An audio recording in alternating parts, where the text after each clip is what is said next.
J'ai commis tellement de crimes que j'étais sur le point de fuir la police pendant des années, voler un avion et m'échapper dans un autre pays. Maintenant je m'appelle Colton et je n'ai que 12 ans et ma vie est nulle. Je vis dans une petite caravane dans les bois sur une petite île au large de la côte de Washington et ma mère est accro. Donc, je dois principalement m'occuper de moi-même. Alors, je passe la plupart de mes journées dans les bois, seul, à lire sur les avions parce qu'un jour, je veux devenir pilote. Finalement, je commence à entrer par effraction dans des maisons voisines, volant des choses, principalement de la nourriture, mais avec le temps, je commence à voler d'autres choses, un ordinateur portable et des cartes de crédit. Et curieusement, je ne porte souvent pas de chaussures pour une raison quelconque, comme si je faisais la plupart de cela pieds nus. Et donc, ce gamin pieds nus, 16 mois, je suis toujours dans et hors de problème et un jour, je ne me présente pas à une audience de tribunal obligatoire et bam, la police commence à me rechercher. Et j'apprends qu'ils me recherchent, et donc je me cache dans les bois pendant environ 6 mois. Je trouve des maisons de vacances, et j'y pénètre par effraction pour y dormir, où je vole de la nourriture et des fournitures de camping et dors dans la forêt. Mais ensuite, finalement, boum, la police m'attrape et me condamne, et je suis condamné à 3 ans de détention pour mineur. Et bien sûr, je déteste être enfermé, je ne peux jamais être pilote pendant que je suis en détention. Donc, un peu plus d'1 an plus tard, je me faufile par une fenêtre déverrouillée et je m'échappe. Alors maintenant, je suis de nouveau en fuite, et je retourne dans la région où je vivais, et commence à dormir dans les bois, et à entrer par effraction dans des maisons de vacances à nouveau. Je suis donc constamment en mouvement, et je vole des choses comme de la nourriture, des fournitures et des voitures. Et cela continue pendant des mois, avant que finalement la police ne se rapproche de moi un jour. Je conduis une Mercedes que j'avais volée, et ils m'aperçoivent, parce que je conduis comme un fou. Ils essaient de m'arrêter dans un parking, et je saute de la voiture alors qu'elle est encore en mouvement, et je m'enfuis dans les bois. Et donc, la police fouille la voiture et trouve un sac à dos que j'avais volé et un appareil photo numérique que j'avais volé. Et sur cet appareil photo, ils trouvent ce selfie que j'ai pris. Ensuite, je vole un bateau et je le conduis de mon île à une autre île et sur la nouvelle île, j'entre par effraction dans toutes sortes de maisons et d'entreprises à nouveau, et je vole encore beaucoup de choses. Donc, j'ai été dans et hors de problème pendant des années à ce stade. J'ai environ 16 ou 17 ans à ce moment-là, et si vous vous demandez, comment un adolescent peut-il causer autant de chaos? Ne voudrais-je pas d'amis ou d'une petite amie? Qu'est-ce que j'obtiens de tout cela? Eh bien, laissez-moi juste dire que je n'ai jamais eu de chance d'avoir une vie normale dès que j'étais petit. Mon éducation m'a complètement foutu en l'air, et je ne cherche pas à invoquer de la sympathie pour moi. Je dis juste que la vie familiale dans laquelle j'ai grandi, l'environnement dans lequel j'ai grandi, était un désastre absolu. Quand j'étais tout petit, mon père était accro à la drogue, donc j'ai été principalement élevé par ma mère, qui apparemment était une alcoolique invétérée et extrêmement négligente envers moi. Mes voisins ont plus tard dit qu'il avait appelé les services de protection de l'enfance plus d'une fois parce qu'ils pensaient que j'étais abusé ou négligé. Les services de protection de l'enfance sont effectivement venus chez moi 12 fois différentes. Une de ces fois, ils m'ont même retiré de la maison pendant un certain temps. Donc oui, tout cela a préparé ma vie à un désastre éventuel. C'est pourquoi je vivais dans les bois et courais pieds nus pendant si longtemps en tant que gamin. Je veux dire, qu'étais-je censé faire d'autre? Bref, je suis toujours là-bas et je suis toujours en fuite de la police. Et maintenant mon histoire commence à capter l'attention des médias. Je veux dire, ce cambrioleur adolescent que la police ne semble pas pouvoir attraper, et je commence à me faire une petite réputation. Mais moi, je ne m'en préoccupe pas trop. Je suis bien trop occupé par mon rêve de toujours de devenir pilote, et pendant ce temps, je décide que je vais le réaliser. Alors, je vais et j'entre par effraction dans un petit hangar d'avion, et vole un avion à hélice unique, et je réussis à le faire démarrer, et je le fais réellement décoller. Maintenant, je n'ai aucune formation de vol formelle, seulement en lisant des manuels de pilotage et en regardant des vidéos d'instruction sur mon ordinateur que j'avais volé. Mais je réussis en quelque sorte à faire voler cet avion et je le garde en l'air pendant 3 heures et demie avant de finalement m'écraser sur une réserve amérindienne dans le Washington continental. Environ 1 an plus tard, je vole un autre avion, mais celui-ci, je ne le fais voler que sur environ 10 miles avant de l'atterrir correctement cette fois, pas de crash.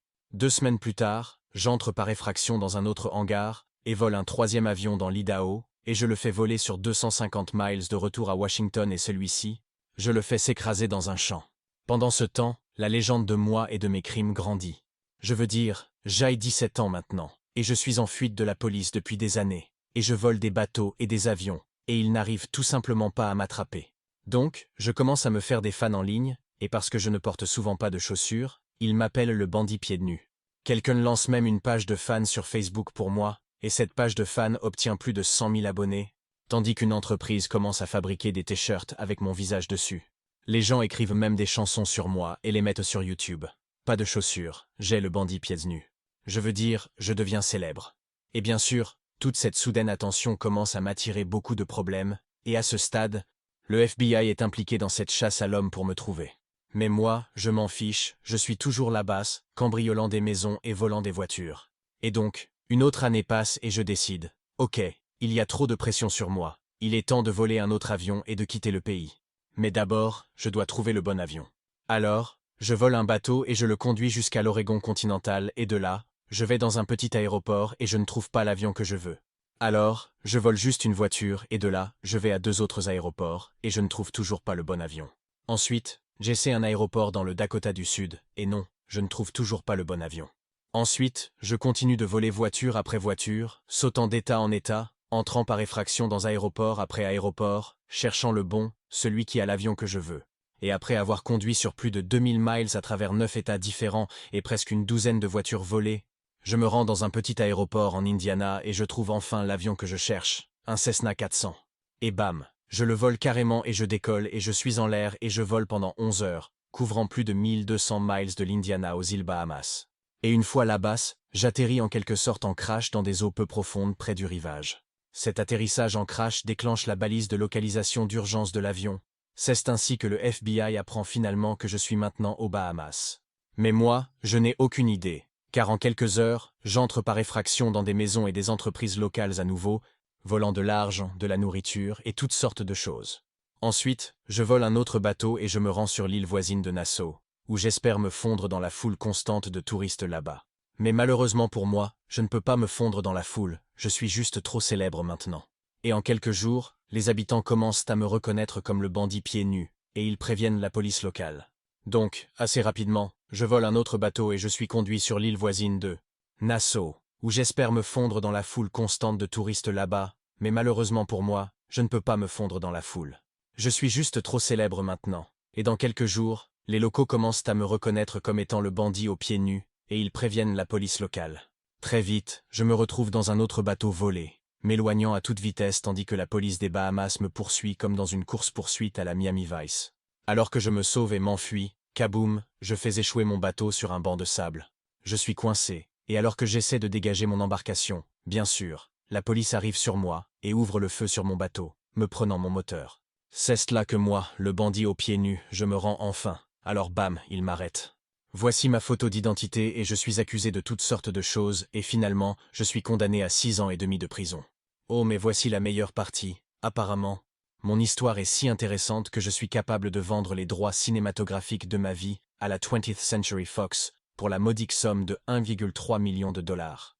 Mais malheureusement, dans le cadre de la punition pour tous mes crimes, le tribunal a ordonné que je ne sois pas autorisé à tirer profit de mon histoire, je ne peux donc pas garder cet argent. Tout doit servir à rembourser mes victimes, les personnes à qui j'ai volé. Et apparemment, je suis sorti de prison maintenant. J'aille purger ma peine, et j'ai juste un travail normal. Tant mieux pour moi. Merci d'avoir voyagé avec nous à travers cette nouvelle histoire. Si vous avez aimé l'aventure, n'oubliez pas de laisser un pouce bleu et de vous abonner pour ne rien manquer des prochains récits. Chaque épisode vous réserve une nouvelle immersion dans des mondes fascinants, alors activez la cloche pour être le premier à plonger dans l'action. À très bientôt pour une nouvelle épopée sur Jeux et Histoires, où les récits prennent vie à travers le jeu. Tu regardes cette histoire depuis quel pays ?